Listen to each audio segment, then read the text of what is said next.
하나님께서 오늘 우리에게 주신 말씀 마가복음 3장 31절에서 35절 말씀입니다. 이제 제가 하나님의 말씀을 봉독하겠습니다.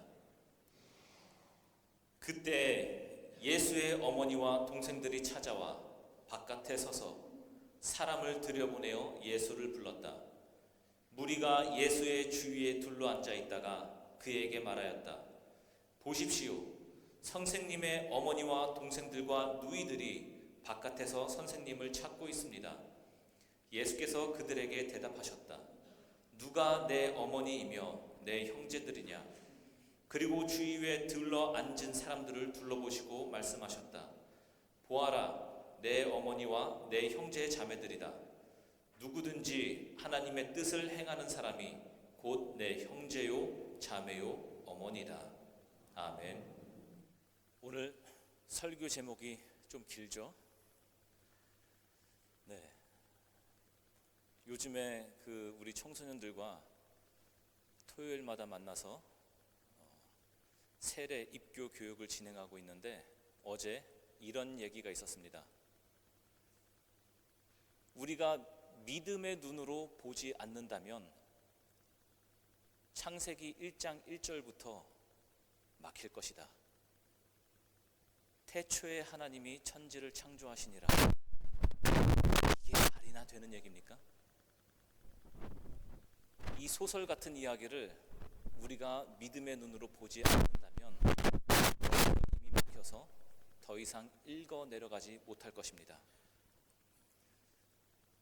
우리가 어떤 자세로 말씀을 봐야 되는지 그거에 대해서 함께 나누면서 아이들에게 했던 말이었습니다. 여러분, 한번 이런 적이 있으셨을 것입니다. 친한 친구가 있는데 아무 말도 하지 않아도 딱 보면 알겠는 그 순간 조용해요. 근데 무슨 말인지 알 것 같아요. 표정이 다르고 평소에 말수가 줄었는데 무슨 일이 있었구나. 그렇게 느껴지는 그런 때요. 마찬가지로 배우자나 자녀의 어떤 행동에 특별한 설명이 없어도 설명이 되는 관계. 우리 아이들과 얘기할 때 혹은 배우자와 얘기할 때 특별히 자세하게 말하지 않아도 말이 통할 때가 있죠. 그런 게 바로 믿음이 있는 관계라고 할 수 있습니다. 그런데 반대로 아무리 설명해도 아무리 다정하게 얘기해도 도대체 뭔 얘기하는 거야? 하나도 모르겠다는 사람도 있습니다. 왜냐하면 마음이 닫혀있기 때문이죠. 아니면 관심이 없거나 그 둘 사이에 신뢰가 없기 때문입니다. 예수님도 그런 오해를 받으셨습니다. 심지어 자신의 가족들조차 이해하지 못하고 예수님을 붙잡으러 갔습니다.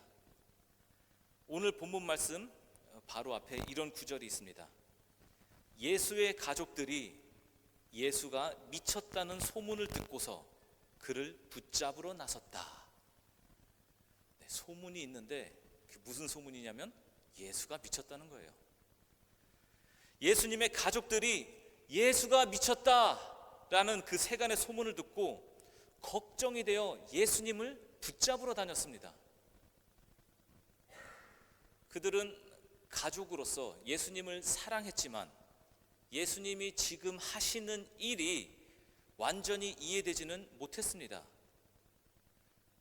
왜 하필 안식일에 병자를 고치시는지, 요즘 말로 하면 의료법 위반이죠. 종교 규율을 깨트리는 위험한 행동일 수도 있습니다.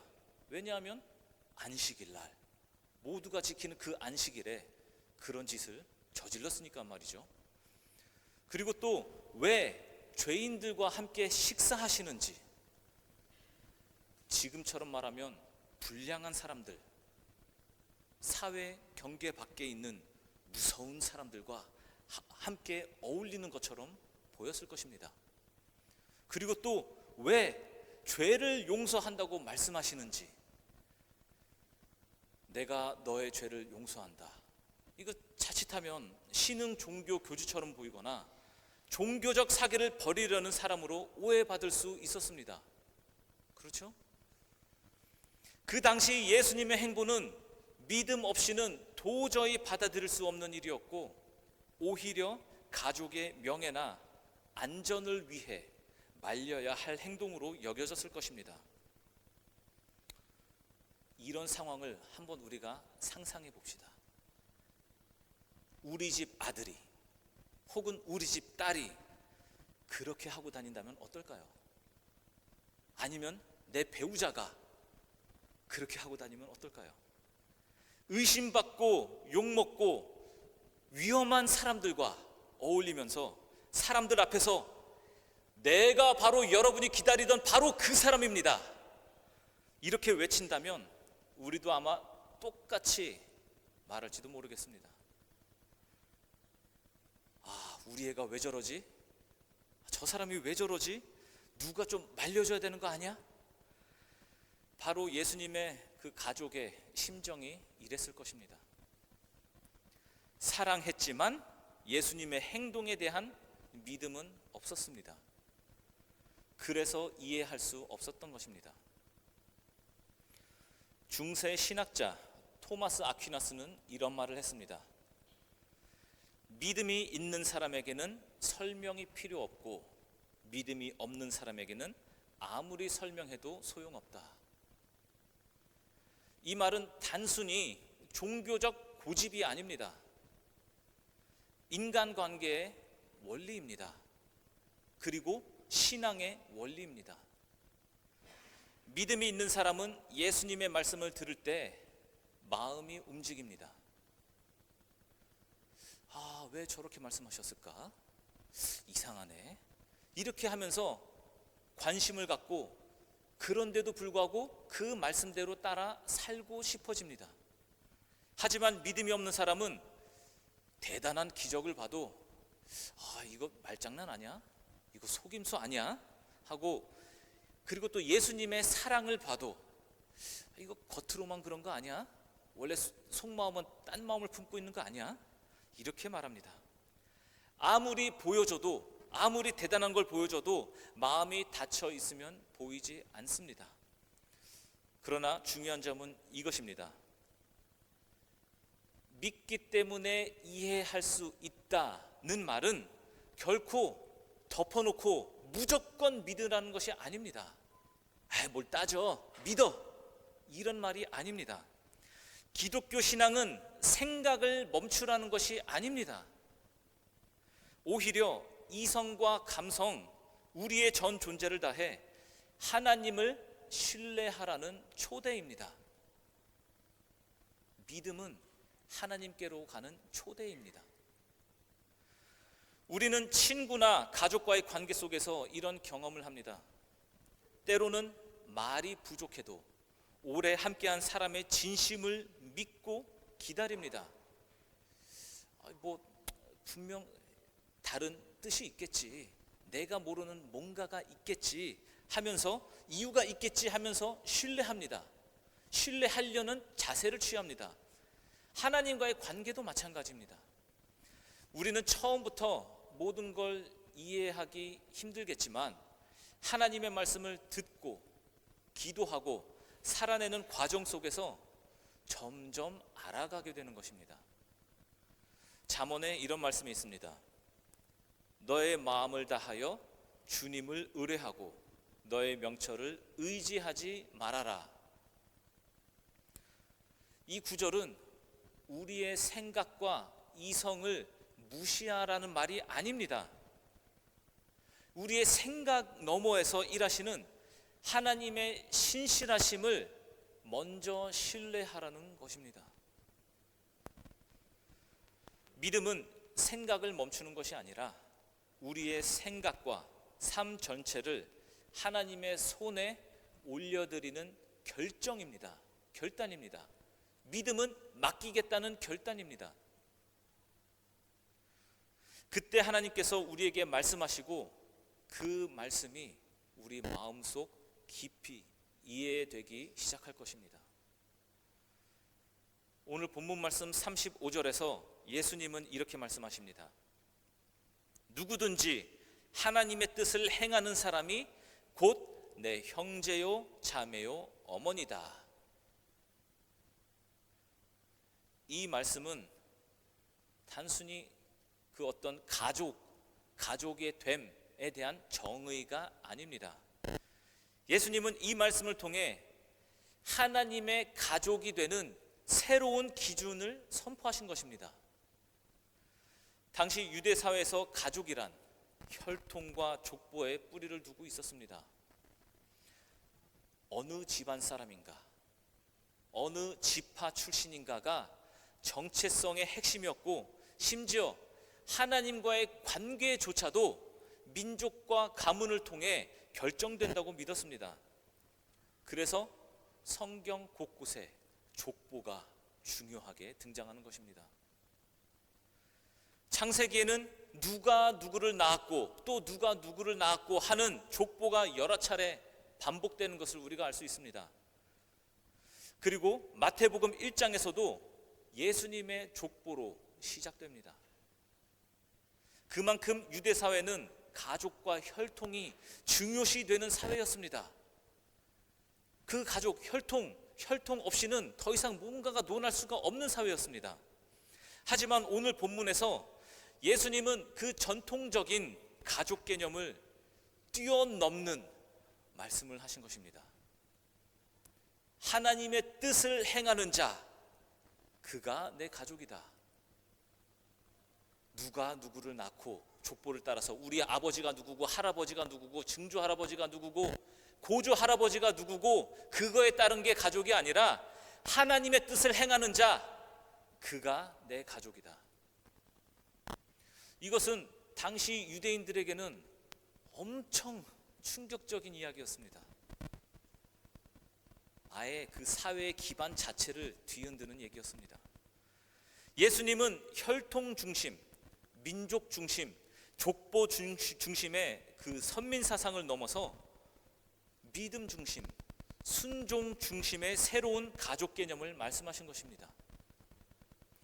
신약 성경은 이 새로운 가족 개념을 복음 공동체의 정체성으로 확장합니다. 그래서 사도 바울은 갈라디아서 4장에서 이렇게 말합니다. 그런데 여러분은 자녀이므로 하나님께서 그 아들의 영을 우리의 마음에 보내주셔서 우리가 하나님을 아빠, 아버지라고 부를 수 있게 하셨습니다. 그러므로 여러분, 각 사람은 이제 종이 아니라 자녀입니다. 자녀이면 하나님께서 세워주신 상속자이기도 합니다. 이 말씀에 의지하여 우리는 율법의 종이 아니라 믿음으로 예수님과 가족이 된 하나님의 자녀입니다. 예수님 곁에 앉아 말씀을 듣고 그 말씀대로 살고자 하는 자들은 혈연이 아닌 영적인 관계로 하나 된 가족이라는 것입니다. 오늘 본문을 보면 예수님의 어머니와 형제들이 예수님을 찾아옵니다. 그리고 사람들이 선생님의 어머니와 동생들이 밖에 와 있습니다 라고 합니다.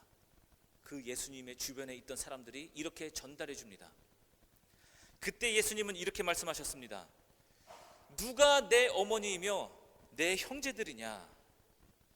하나님의 뜻을 행하는 자, 그가 내 가족이다. 이 구절을 읽을 때마다 한편으로는 마음이 짠해집니다. 그 어머니 된 입장에서, 그 동생들 된 입장에서 얼마나 한편으로는 서운하겠어요. 지금 뭔 소리 하는 거야? 얼마나 서운하겠어요, 한편으로는. 예수님과 가장 가까워야 할 그 가족들이 지금 밖에 서서 예수님을 오해하고 있습니다. 밖에 있습니다. 밖에. 식구들은 예수님을 걱정했습니다. 미쳤다는 소문을 듣고 예수를 말리기 위해 붙잡으러 나선 것입니다. 예수님을 사랑했지만 예수님의 사역을 이해하지 못했던 것입니다. 예수님이 왜 안식일에 병자를 고치시는지, 왜 죄인들과 식사하시면서 그들을 친구라 부르시는지, 그 무서운 사람들에게 왜 내가 죄를 용서한다고 말씀하시는지, 이 모든 것들은 믿음이 없으면 도저히 이해할 수 없는 것들입니다.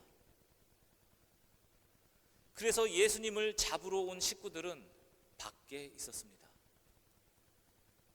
예수님의 뜻을 막으려 했기 때문입니다. 반면 예수님 곁에 앉아서 말씀을 듣고 있던 사람들은 달랐습니다. 그들은 다 이해되지는 않았지만 그 곁에 앉았습니다. 예수님의 말씀에 귀를 기울였고 예수가 누구인지 알고자 했습니다. 그러면 우리 교회는 어떤 가족입니까? 지금 우리의 공동체는 과연 예수님 곁에 앉아있는 가족일까요? 우리는 정말 하나님의 뜻을 행하며 예수님의 가족답게 살아가고 있습니까? 가끔 우리 안에도 이런 모습이 없는지 돌아보게 됩니다. 누군가 기도 제목을 나누는데 속으로 또 무슨 일이야, 이렇게 하면서 마음을 닫아버린 적은 없습니까? 모임이 길어질 때 이 시간이 다 돼서 집에 가야 되는데 눈치 없이 왜 이렇게 길게 말해, 이렇게 하면서 가족처럼 품기보다는 서둘러 자리를 뜨려 한 적은 없습니까? 내가 잘 아는 사람에게만, 나랑 친한 사람에게만 따뜻하게 대하고 처음 온 사람, 낯선 사람, 이런 사람들에게는 마치 밖에 있는 사람처럼 무심하게 대하지는 않았습니까? 혹시 나와 생각이 다르다는 이유로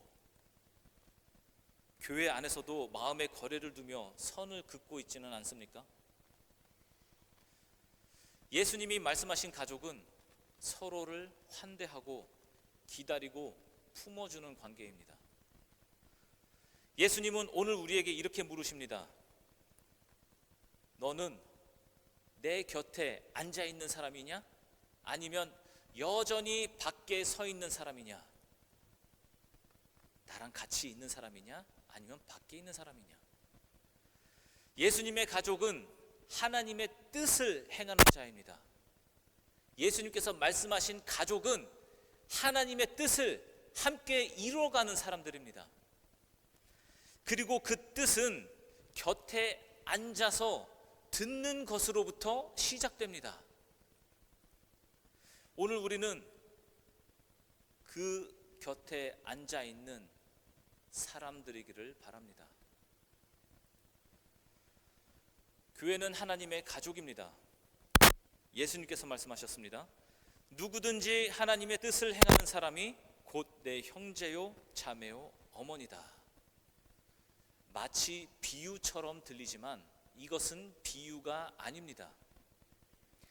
예수님은 혈연 중심이었던 유대 사회의 전통적 가족 개념을 그 굳건한 깨지지 않을 것만 같은 그 가족의 개념을 넘어서 하나님의 뜻을 함께 따르는 새로운 가족 공동체를 선언하신 것입니다. 예수님의 가족은 예수님의 말씀을 듣고 그 뜻에 반응하며 살아가는 사람들입니다. 그리고 그 안에는 외로움도 소외도 방관도 없습니다. 참된 가족은 혼자가 아닙니다. 그래서 우리는 이렇게 행동해야 합니다. 첫째로, 말씀 앞에 앉는 자리를 지키십시오. 가족이란 자주 얼굴을 마주하는 관계입니다. 하나님과의 관계도 마찬가지입니다. 하나님의 말씀 앞에 앉는 자리, 그 자리가 곧 예수님의 곁입니다. 지금 이 자리가 예수님의 곁입니다. 그래서 우리 교회는 온 가족이 함께 지키는 약속의 시간, 지난주에 광고 드렸죠. 온 가족이 함께 지키는 약속의 시간이라는 이름으로 가족 예배, 가정 예배 운동을 시작했습니다. 일주일에 단 한 번만이라도 말씀 앞에 앉고 가족과 눈을 마주하고 서로의 기도 제목을 듣는 그 시간은 예수님의 곁에 앉아 있는 가장 실제적인 시간입니다. 그 자리를 지키는 것이 하나님의 뜻을 행하는 가정의 첫걸음입니다. 두 번째로, 곁에 있는 사람의 가족이 되어 주십시오. 우리 곁에 있는 사람들. 진짜 가족은 멀리 있지 않습니다. 우리의 교회 안에, 목장 안에 지금도 누군가 곁에 앉아줄 사람을 기다리는 그 어떤 사람이 있습니다. 있을 것입니다. 특별히 우리 교회는 매월 목장 모임을 통해 서로를 살피면서 하나님의 뜻 안에서 가족이 되어가고 있습니다. 그리고 이미 가족이 되었습니다. 한 사람의 말이 길어질 때 조용히 그 마음에 귀 기울여주는 공동체, 함께 웃고 함께 울고 함께 살아내는 공동체가 되어야 합니다. 제가 여러 목장을 참여해봤습니다. 어떤 때는 이렇게 나눔이 굉장히 성숙하게 잘 이루어질 때도 있지만 간혹 이 얘기가 주제에 어긋나서 완전 다른 방향으로 갈 때도 있습니다. 그럴 때 우리 목장장님과 인도자님들이 굉장히 단호하고 정확하게 멈춰주시는 것을 봤습니다. 그런 게 필요합니다. 이게 목장 모임 안에서 그 주제 안에서 대화가 이루어져야 되지 모든 것을 다 허용하라 그 말이 아닙니다. 그렇다고 불필요한 말을 다 하라는 그 얘기가 아니라 그 모임 안에서 성숙하게 끝까지 들어주고 함께 기도하라는 그런 말입니다. 누가 내 어머니이며 내 형제들이냐? 우리는 이제 이 물음에 답할 수 있습니다. 세 번째로, 고아 없는 공동체를 세웁시다. 고아 없는 공동체. 가족은 서로 책임지는 관계입니다. 하나님의 가족은 누군가 낙심하면 붙잡아주고, 누군가 혼자 있으면 찾아가 함께하고, 누군가 부족하면 채워주는 공동체입니다. 그래서 하나님의 가족에는 고아가 없습니다. 이 말이 우리 교회의 정체성, 우리 교회를 설명할 수 있는 표현이 되면 좋겠습니다. 고아가 없는 교회, 고아가 없는 가족. 그것이 예수님이 말씀하신 내 가족입니다. 우리는 지난 주일에 금보다 예수라는 제목으로 금보다 예수를 택한 사람들입니다. 이 세상에 값진 것을 택한 사람들이 아니라, 이 세상에 반짝반짝이는 좋은 것들, 눈에 보기 좋은 것들을 택한 사람들이 아니라 우리는 예수를 택한 사람들입니다. 그렇다면 이제는 예수님이 가족이라 부르시는 삶의 자리에 우리가 들어가야 하지 않겠습니까? 금보다 예수를 택한 사람들인데 예수님께서 말씀하시는 그 자리, 거기로 가야 되지 않겠습니까? 예수님은 사랑의 범위를 확장하라고 초대하셨습니다. 혈연만이 가족이 아닙니다. 하나님의 뜻을 함께 따르는 사람, 말씀 앞에 앉은 사람, 믿음으로 함께 살아가는 사람, 그 사람이 바로 내 가족이라고 예수님은 말씀하셨습니다. 그러니 오늘 우리는 다시 스스로에게 이렇게 묻습니다. 나는 지금 예수님의 곁에 앉은 사람인가? 아니면 여전히 밖에서 걱정하면서 서 있는 사람인가? 우리 교회가 말씀 앞에 앉는 자리, 곁에 함께 있어주는 가족, 고와 없는 공동체가 되기를 바랍니다. 믿음은 예수님 가까이 머무는 데서 시작됩니다. 사랑은 서로의 삶을 나눌 때 자라납니다. 이해하기 때문에 믿는 것이 아니라 믿기 때문에 이해할 수 있다. 믿음은 이해의 열쇠입니다. 믿음으로 예수님의 곁에 앉으십시오. 그때 진짜 가족의 삶이 시작됩니다. 이 말씀을 오늘 우리의 삶에 깊이 새기며 하나님의 뜻을 함께 살아내기를 주님의 이름으로 축복하며 기도합니다.